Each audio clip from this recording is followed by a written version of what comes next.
Hey everyone. Today I wanted to talk to you about dilutions.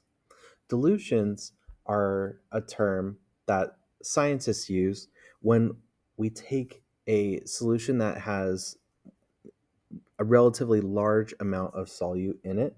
Many times we call this a concentrated solution, and we add additional solvent to it in order to lower that concentration. And there's a lot of reasons why we do that. Okay.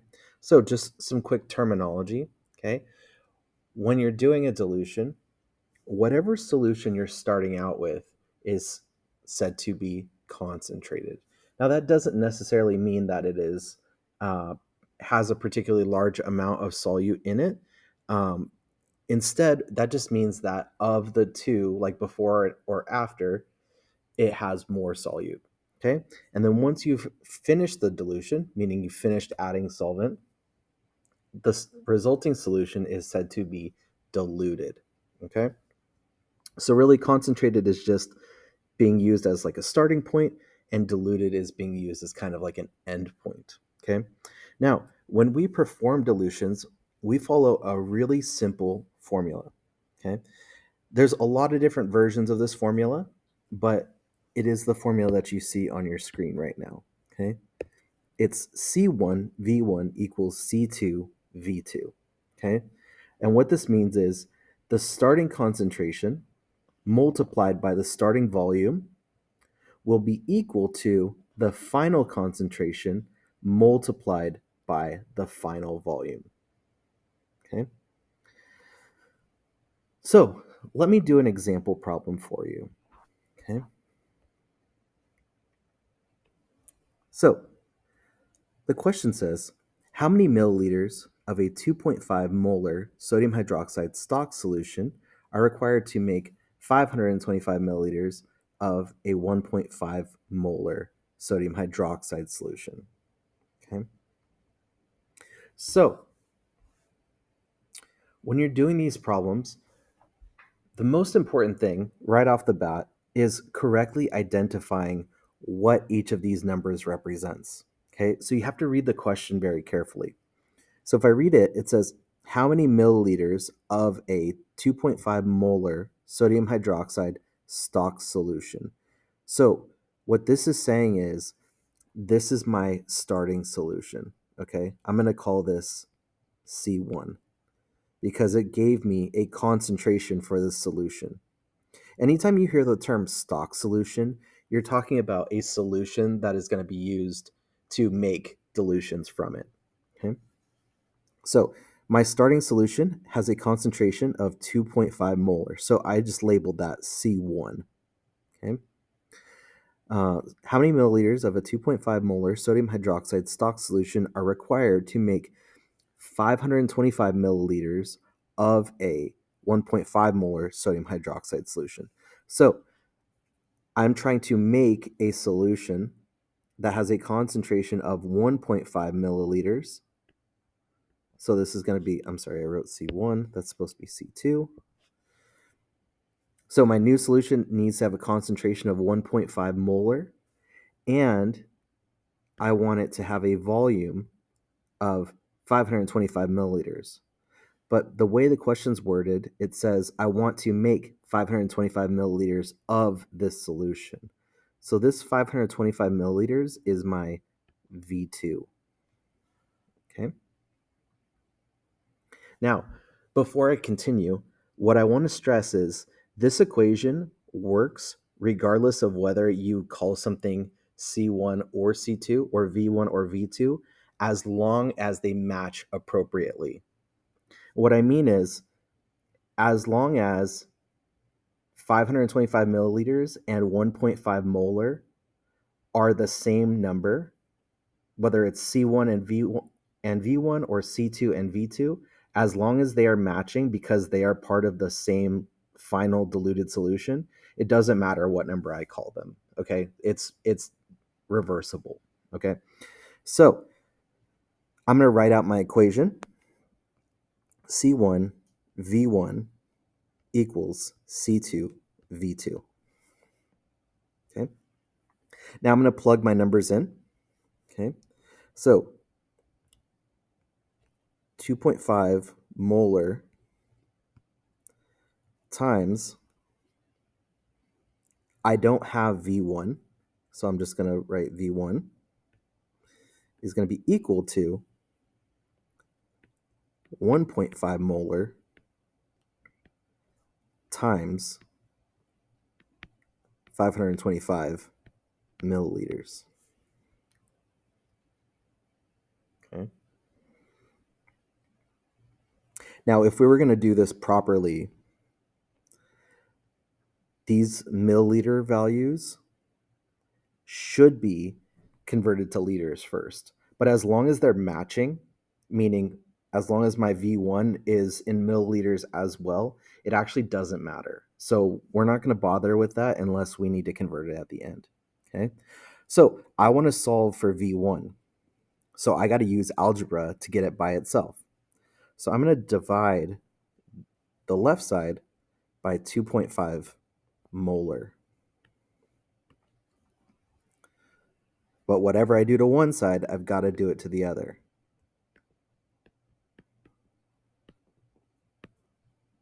Okay. Now on the left side, I have 2.5 molar on the top and bottom, so that cancels out. On the right side, I've got the molarity unit on the top and bottom, so I can cancel that out. And now my V1 is going to be all of these pieces, like the math part, solved, and then the answer is going to be in milliliters. That's the only unit I've got left. So V1 is going to be equal to, let me pull up my handy dandy calculator.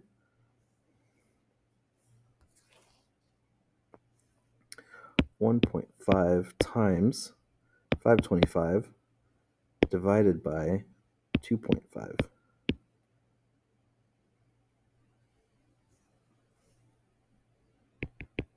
That didn't seem to come out right. Let me try it again. Divided by 2.5. There we go. Yeah, that makes more sense. Okay, so my final volume, or my initial volume, is 315 milliliters. Okay, so what this means in the lab is if I wanted to make this solution right here, a 1.5 molar solution, I would need to take my original solution. I would need 315 milliliters of that solution. And then I would need to add solvent to it, most likely water, until I reached a final volume of 525 milliliters. Okay. Let's look at another one.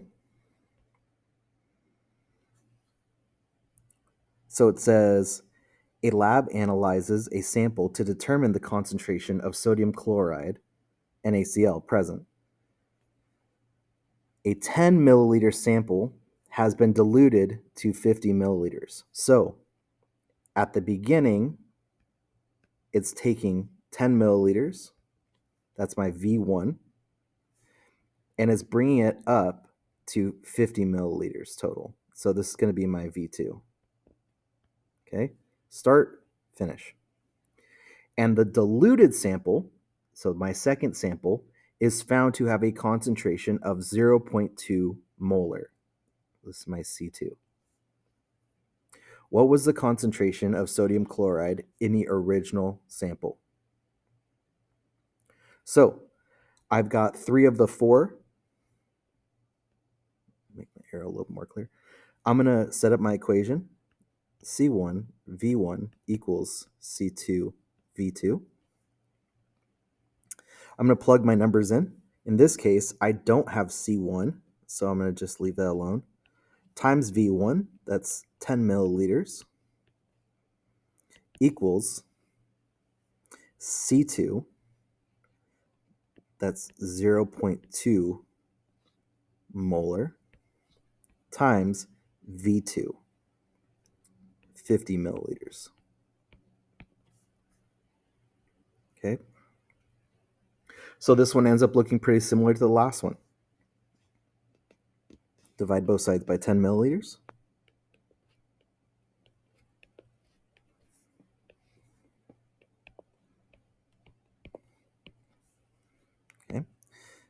10 milliliters cancels out on the left side. On the right side, I can cancel out my milliliters. And if I want to, I can also reduce this. Now, again, if you plug these numbers in to a calculator, you're going to get the right answer. But I would prefer to make it easier on myself. So I've got 50 over 10. That's the same as just 5 over 1. So, as a result, C1 is going to be equal to 5 times 0.2. And I don't really need a calculator because that is just 1.0 molar sodium chloride.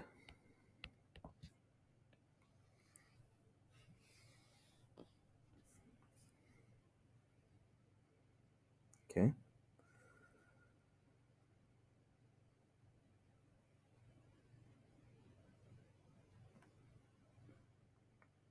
All right, let's look at another one. Okay. Now we're going to do this one in class, but I'm just recording this so that way you guys can review how I got the answer to my problem in case you decide you want to. Okay. So I don't really need your problem. Your problem's a little bit lengthy. It's a little bit wordy. Okay. So my problem says a chemist receives a solution with an unknown concentration. Okay, so the chemist doesn't know what the concentration of this solution is. 10 milliliters of the unknown solution is diluted to a volume of 150 milliliters. So here's my V1. Here's my V2. The diluted solution has a concentration of 2.75 molar. This is my C2. What is the concentration of the unknown solution? Okay. I've got 3 of the 4. Even if it doesn't tell me what the substance is, I can still do this calculation. So C1 V1 equals C2 V2. Plug my numbers in. C1, I don't know that. V1 is 10 milliliters.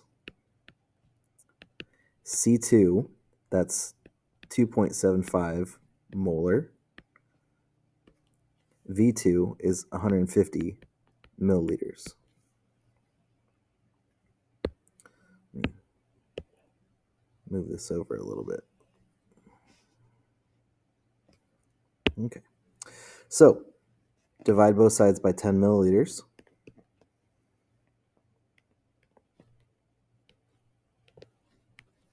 That's going to cancel. I know my milliliters unit's going to cancel. Kind of similar to the other one. 150 over 10, that's the same as 15 over 1, right? I can divide both sides by 10. So C1 is going to be equal to 2.75 times 15.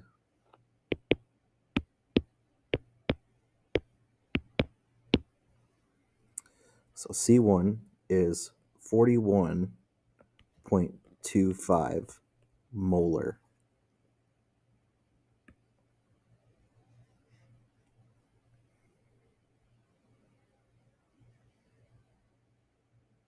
Okay, let's do one last problem.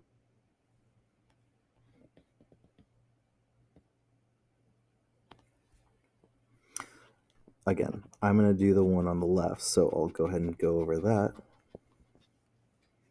A student wants to prepare a 250 milliliter solution of 0.05 molar, that's sulfuric acid. Okay, so the solution that the student is trying to make has a volume, V2, of 250 milliliters, and the concentration, C2, has to be 0.05 molar. If the stock solution is 0.5 molar, remember stock is the starting solution, so it's going to be C1.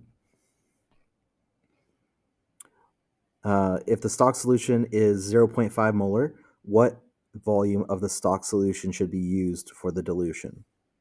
So same as before, C1 V1 equals C2 V2. Okay. Plug my numbers in. C1 is 0.5 molar. V1, I don't know that. C2 is 0.05 molar.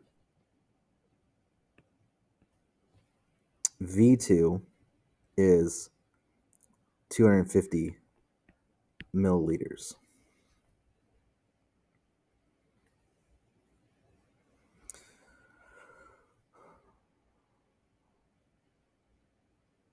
Okay, simple enough.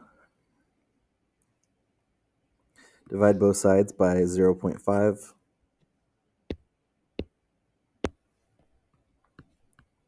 Molar. This cancels out. 0.5 molar. Okay. My molarity unit cancels out. Also, just kind of looking at this, I can see that 0.05 is 10 times smaller than 0.5. So I can actually cancel this, make that a 1, cancel that, make that a 10.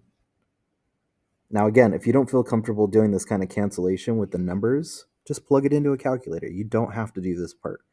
I do it because it makes my life easier at the end. So my V1 is going to be equal to 250 divided by 10, which is just 25. It's not the best too, though. Let's try and make that nicer. That wasn't much better. All right, we'll go with it. 25, and the only unit left is milliliters.